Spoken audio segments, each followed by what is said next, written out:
سلام دوستای عزیزم. خیلی خوشحالم که اینجایید. امیدوارم حال همه عالی بوده باشه. این دفعه بیاید بررسی کنیم ببینیم 7 روز آینده چه اتفاقاتی ممکنه بیفته و چه انرژی در جریانه. خب بیایید شروع کنیم. این 7 روز روزهای اولش ممکنه که احساس کنی که استقلال و امنیت مالیت به خطر افتاده. شاید یه هزینه پیش بینی نشده داشته باشی یا درآمدت به اندازه همیشه نباشه یا حتی احساس کنی که سرمایه گذاری ها جواب ندادن. این احساس ناامنی موقتیه و نباید بذاری که اعتماد به نفست رو نسبت به توانایی‌های مالیت از دست بدی. این روزا زمان مراقبت بیشتر از مخارجه، نه ناامیدی و دست کشیدن. شاید به خاطر این فشار مالی داری از تفریح‌ها و لذت‌های کوچیک زندگی غافل میشی. هرچند که باید مراقب باشی، اما نباید خودت رو از همه خوشی‌ها محروم کنی. بعضی وقتا یه قدم کوچیک برای شاد کردن خودت میتونه انرژی تازه‌ای بهت بده تا بتونی با شرایط بهتر کنار بیای. بین مراقبت مالی و لذت بردن از زندگی تعادل برقرار کن. این روزا به جای نگرانی بیش از حد یه برنامه‌ریزی مالی ساده رو برای هفته‌ت بنویس. سعی کن بهش پایبند باشی. با مدیریت درست و صبوری میتونی از این دوره عبور کنی و دوباره به آرامش مالی برسی. این روزا زمان یادگیری و برنامه ریزیه، نه ناامیدی و دست کشیدن. میبینم ممکنه احساس کنی که بخت و اقبال به نفع شما نیست. برنامه هایی که براشون برنامه ریزی کرده بودی اونطوری که انتظار داشتی پیش نمیرن. شاید یه پروژه عقب بیفته یا حتی یه فرصت شغلی از دستت بره یا حتی یه تصمیم مهم به نتیجه دلخواهت نرسه. این دوره زمان تغییرات ناگهانی و غیرمنتظره نیست. بهتره که از انجام کارهای پر ریسک خودداری کنی. شاید داری به گذشته یا به اون چیزایی که از دست دادی فکر میکنی و این موضوع انرژیت رو تحلیل برده. به جای نگاه به عقب بهتره روی اون چیزایی که در حال حاضر داری و میتونی کنترلشون کنی تمرکز کنی. تو این روزا صبور باش و به جای جنگیدن با شرایط با اونا کنار بیا و به بهبود اوضاع امیدوار باش. پس اگه این روزا با یه ناامیدی یا یه تأخیر مواجه شدی، به خودت یادآوری کن که چرخ روزگار همیشه در حال چرخشه. دیر یا زود به نفع شما میچرخه. این روزا زمان صبر و پذیرشه، نه عجله و ناامیدی. با آرامش و توکل به خدا میتونی از این دوره عبور کنی. ممکنه حس کنی که موفقیتات اونطوری که باید دیده نمیشن. با وجود تلاش‌های زیادت ممکنه که اطرافیان قدر زحماتت رو ندونن یا حتی تو رو نادیده بگیرن. این حس نادیده گرفته شدن میتونه برات واقعا ناامید کننده باشه و باعث بشه که از تلاش کردن دست بکشی. اما این دوره فقط یه فاز موقتیه. نباید بذاری که نظر دیگران ارزش شما رو تعیین کنه. شاید داری به خاطر فشارهای بیرونی از درون خسته میشی. زمانش رسیده که به جای جستجوی تایید از بیرون به درون خودت نگاه کنی و ارزش واقعیت رو از خودت بگیری.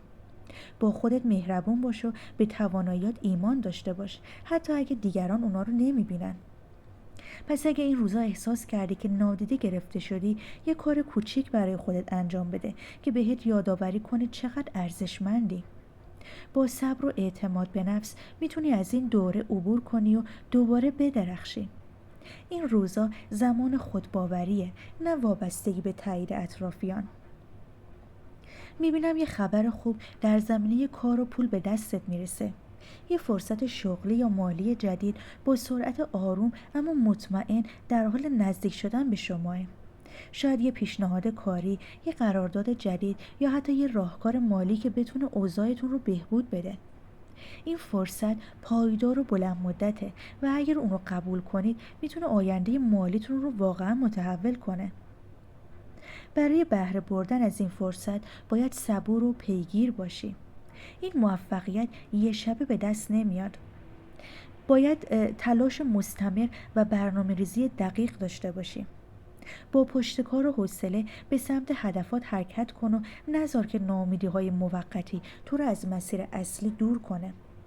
پس اگه این روزا یه پیشنهاد جدید دریافت کردی، اونو جدی بگیر و با دقت بررسیش کن. با قبول کردن این فرصت، تلاش کردن برای اون میتونه به ثبات مالی و شغلی دست پیدا کنی و جایگاهت رو از قبل هم محکم‌تر کنی. این روزا زمان اقدام و برنامه ریزیه، نه تردید و تعلل. میبینم ممکنه که از دفاع کردن و جنگیدن برای حفظ موقعیتت خسته بشی. دیوارای دفاعیت فرو ریخته و دیگه رمقی برای مقابله با چالش ها انگار نداری. شاید از یه دعوای طولانی خسته شدی یا از تلاش برای ثابت کردن خودت دست بکشی. این خستگی نشونه نیاز به استراحته، نه نشونه شکست. شاید داری به این نتیجه میرسی که بعضی از جنگ‌ها ارزششون ندارن و بهتره که انرژی تو برای کارهای مهمتری ذخیره کنی. با کنار گذاشتن این حالت دفاعی میتونی آرامش بیشتری پیدا کنی و به جای درگیر شدن با اطرافیان روی رشد خودت تمرکز کنی. این روزا به جای مقاومت پذیرش رو انتخاب کن. اگه این روزا حس کردی که دیگه توان جنگیدن نداری، به خودت اجازه بده که استراحت کنی. اگه این کار رو انجام بدی، نه تنها آرامش بیشتری پیدا میکنی، بلکه میتونی با انرژی تازه به مسیرت ادامه بدی. این روزا زمان صلح با خودت و دیگرانه. میبینم ممکنه یه فرصت عاطفی یا یک رابطه جدید به اون شکلی که انتظار داشتی پیش نره. شاید یه حس تازه به مرحله عمیق نرسه یا نتونی به ارتباط پایدار تبدیلش کنی. شاید کسی که به اون علاقه داری پاسخ مناسبی بهت نده یا یه رابطه دوستانه به اون شکلی که میخواستی پیش نره. میبینم که این ناامیدی موقتیه، نباید بذاری که قلبت شکسته بشه. شاید در حال حاضر زمان مناسبی برای شروع یه رابطه جدید نباشه و بهتره که انرژیت رو به جای عشق به دیگران، به عشق دادن به خودت اختصاص بدی. یعنی قبل از اینکه بتونی عشق واقعی رو دریافت کنی، باید بتونی با خودت تو صلح باشی. این روزا به جای جستجوی عشق در بیرون، اون رو درون خودت پیدا کن. اگه این روزا با یه ناامیدی عاطفی مواجه شدی، به خودت یادآوری کن که عشق واقعی زمان میخواد. با صبر و پذیرش میتونی از این دوره عبور کنی و تو زمان مناسب عشق واقعی به سراغت میاد. این روزا زمان خودشناسی و عشق به خودته. میبینم یه تصمیم مهم در مورد رابطه یا مسیر زندگیت باید گرفته بشه. انگار بین دو راهی گیر کردی و نمیدونی کدوم راه رو انتخاب کنی. شاید بین موندن و رفتن، بین بخشیدن و نگفتن، یا بین یک رابطه جدید و یک رابطه قدیمی. این بلا تکلیفی ممکنه باعث بشه که درجا بزنی و فرصت‌ها رو از دست بدی. برای گرفتن این تصمیم باید چشمات رو باز کنی و واقعیت‌ها رو ببینی، نه اون چیزایی رو که دوست داری رو باور کنی. با شجاعت و صداقت میتونی بهترین انتخاب رو انجام بدی.